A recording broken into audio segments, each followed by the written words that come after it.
Hey guys, welcome back to Crypto in Action. I hope you guys are all doing great. In this video, I want to show you guys how to draw support and resistance the right way. Okay, now drawing support and resistance is probably one of the easiest things to do. Okay, when it comes to trading, because you can literally just see it when you open your chart. You can see a bunch of support and resistance that you can draw.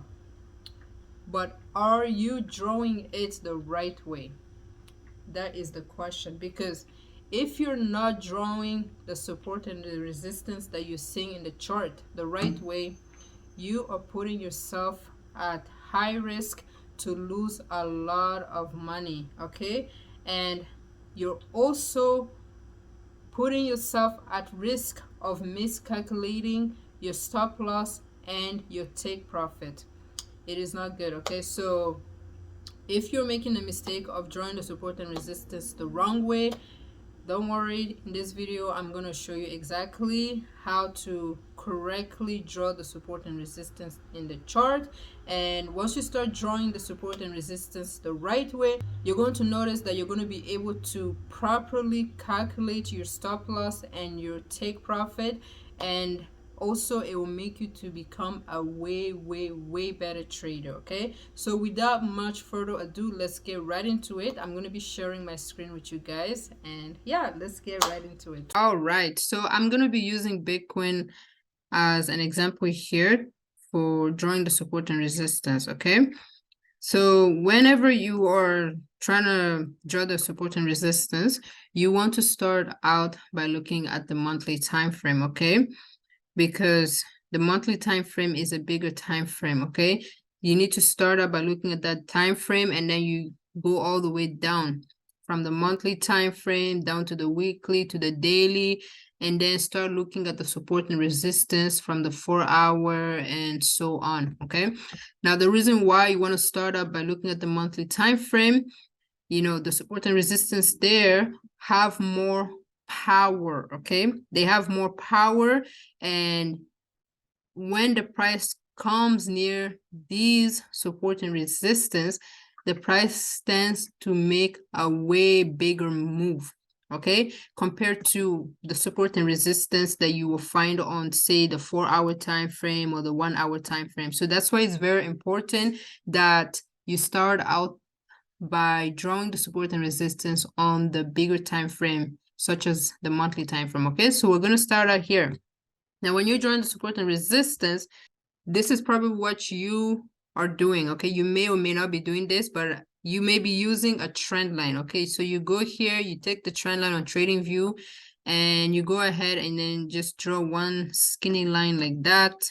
Okay, and then boom, that's what you do. Okay, that's for support, and then you grab another trend line, you come here, and then you draw your resistance here at the top. Okay, this is probably what you may be doing right now, and this is actually not a good way. Okay, this is not a good way to be drawing your support and resistance. It is not good. This is very bad, and I will explain why this is very bad. Okay, the reason why this is bad is because when the price moves, okay, when the price comes near support and resistance, it doesn't just like touch a certain price. Okay, it has like many different prices that it would touch before it reverses. Okay, so let's use this one as an example here for the top here where we see the resistance, right? Okay, the first time when the price came to this resistance line here, right, so it went all the way to what, 64,996. Okay, and then from there it started dropping, right? Now when it dropped and then found support around here, and then after that support it started bouncing back up. Now notice what happened when the price bounced back up. Okay, it bounced back up. This time, instead of the price getting rejected at 64,996, the price was able to go all the way to 67,124. Okay, before it actually started dropping lower. Actually, the next candle here, which is the bearish candle, okay, managed to go all the way to 69,145 before it actually started doing the massive dump to 15,000 here, okay? So you see why this would have been like, so you see why this is like, and now where did I put my resistance? You see my green resistance line here. I put it right here.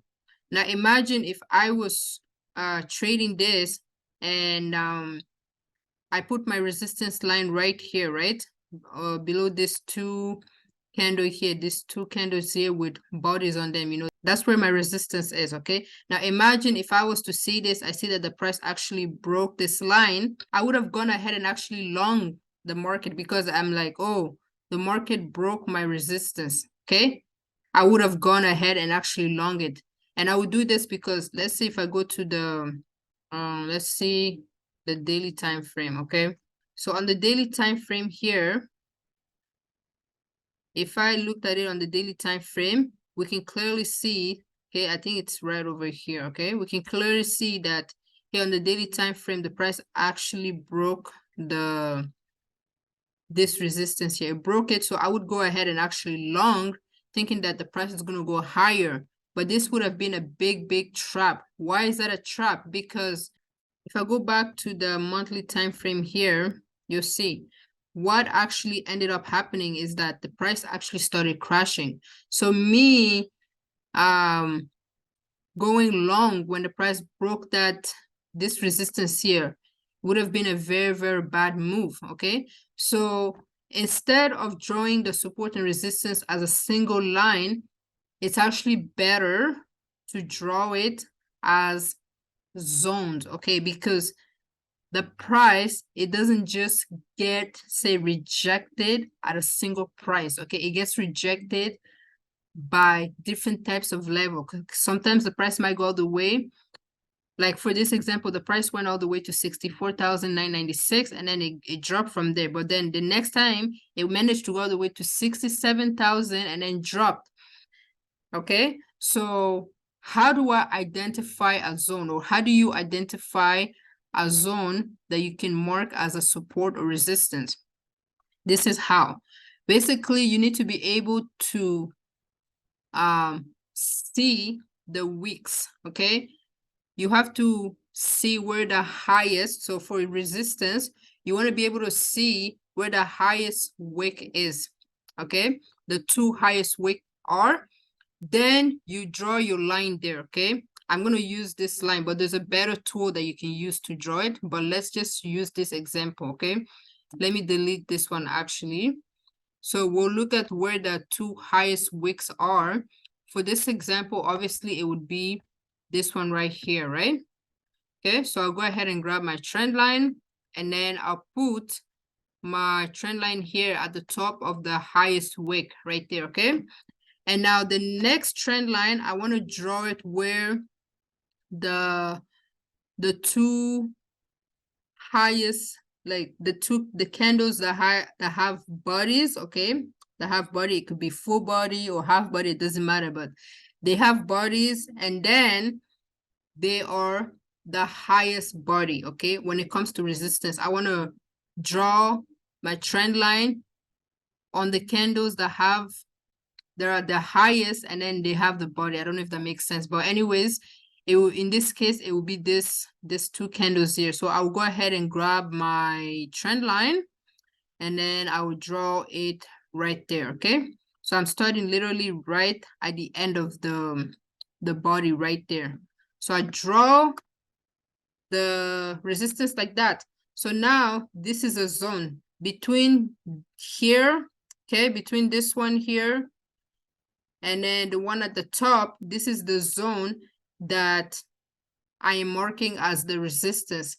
So now when the price comes near here, as long as the price remains inside of this zone, okay, it remains inside of this zone, then I'm going to go ahead and short it, okay? I'm going to go and short the price and then expect the price to drop lower. But the moment the price breaks out of this zone, okay, when the price breaks out of this zone, that is when I'm going to go ahead and close my short position, because the price has broken the resistance, and because of that, I am expecting that it will actually move higher. Okay, this is the correct way to be drawing your support and resistance. You don't want to draw your support and resistance just as a single line. Okay, draw it as a zone. Now on TradingView here, there's a tool that you can actually use that will help you to actually be able to, like, you know, mark the support and resistance better instead of using a trend line. Because when you're using like this trend lines here, it's going to make your chart look very, very messy. Okay, so let me just delete the trend line here and then bring out that tool I'm talking about. You can find the tool right over here. Okay, and it's the rectangle right there. So you bring that out, you just got to click on the chart and then it will pop out. And then you just extend it here to the bodies and then bring it down to the wick. There you go. So now you have yourself that resistance right there. And then you can do the same thing with support. The same thing with support. You want to draw the line from the lowest wick. Okay, the lowest wick, which is in this case would be, I'll say right here. Okay, that's the lowest wick. And then lowest body, I would say, obviously right here. It's a little bit like very, very tiny, but right over here. Okay, so let me delete the lines, use the rectangle to draw it out. Okay, so we just do it like this. You know, we're touching the body and then we're also touching the wick. There you go. Okay, and then once you're done drawing the support and resistance, what you want to do is actually extend the rectangle to the future, you know, extend it to the right, not to the left, because the left, you know, nothing, the market is not moving backward, it's actually moving forward. So that's why you want to extend this rectangle to the right side. Okay, just so that in the future, if the price ever comes near it, you'll know that, hey, it might hold or it might not hold. Okay, so this is how you draw the support and resistance. You draw it by using the rectangle instead of a trend line. Okay, and then keep in mind, the reason why you want to do this is because the price moves in zones. It does not just move in one single price level. Okay, once you're done looking at the monthly time frame, okay, you draw the support and resistance on the monthly time frame. Now you want to go ahead and drop down to the weekly time frame. Okay, so here on the weekly time frame, we have a lot of other support and resistance that we can draw. Okay, look at that. There's a lot of them. There's one right here. Okay, one right here. We have another one, I would say, right over here. Okay, right over here. This could be a support or a resistance. Okay, so we have it right there. Now remember, we're not using this trend line, so we're going to delete it. Okay, and go and grab our rectangle right over here and then mark our support and resistance. Okay, so this is basically it. This is the right way to draw support and resistance, guys. By doing this, like I said at the beginning of this video, you're going to be able to properly calculate your stop loss and your take profit. Okay, way, way better, because now you can see literally that you're going to be way, way more safe right here. Okay, and you can see how the price respects it. Look at this. This one here is a perfect example. Let me circle it for you guys. Okay, this one here is a perfect example. When the price came here, okay, it came here, you see what ended up happening. It made sure that it stayed above this purple box. It made sure it created long wicks. Okay, it made sure to stay above this purple box, and then because of that, it was able to keep bouncing higher. But From here, the moment the price ended up breaking out of this zone, okay, it created this bearish candle and then it closed outside of it. What happened next? The price actually dropped lower, okay? That's what it is. So, and now, since the price broke this zone here that was acting as support, that zone now is going to act as resistance, okay? So a few things to note. That's another thing to note about support and resistance. When the price breaks a support, that support is now going to act as resistance for the price, okay? And then the same could be said about resistance. When the price breaks a resistance, that resistance is now going to act as support for the price, okay? So right now, for Bitcoin, we can see Bitcoin broke this support of 28,800 back in June 2022. And then since then, it's been trading down, okay? And now, because of that, this price of 28,800 is now acting as resistance for Bitcoin. Bitcoin is literally right over here at that price level, okay? So Bitcoin has strong resistance between 28,800 and I would say 35,000, okay? These are the zones that are going to act as a strong resistance for Bitcoin. So as long as Bitcoin remains below these levels, it's actually going to drop lower. But once Bitcoin actually breaks above these levels, okay, I'll say above this 35,000 level, then we could expect the price to actually move higher towards the 40,000, 50,000 price ranges, okay? So this is it, guys. This is how you draw your support and resistance. You start out by looking at the monthly time frame, and then you go to the weekly time frame. And then after that, go to the daily time frame. There's a lot more support and resistance on the daily time frame. Now, when you are about to trade these support and resistance, okay, you have to keep in mind of the monthly time frame and the weekly time frame, okay? Keep in mind of these two big time frames. Now, when you're trying to find entries, okay, when you're trying to find entries to go either long or short, you do that by going down to the smaller time frame, okay? You go down to the smaller time frame and you try to see what kind of patterns the price is creating. Is it creating double top? Is it creating double bottom? Or is it in a trend line? You know, is it forming some type of trend line, whether it be it uptrend or downtrend line? You know, you have to be able to find these patterns so that it will help you to know when exactly to enter. That's what the smaller time frames are for, okay?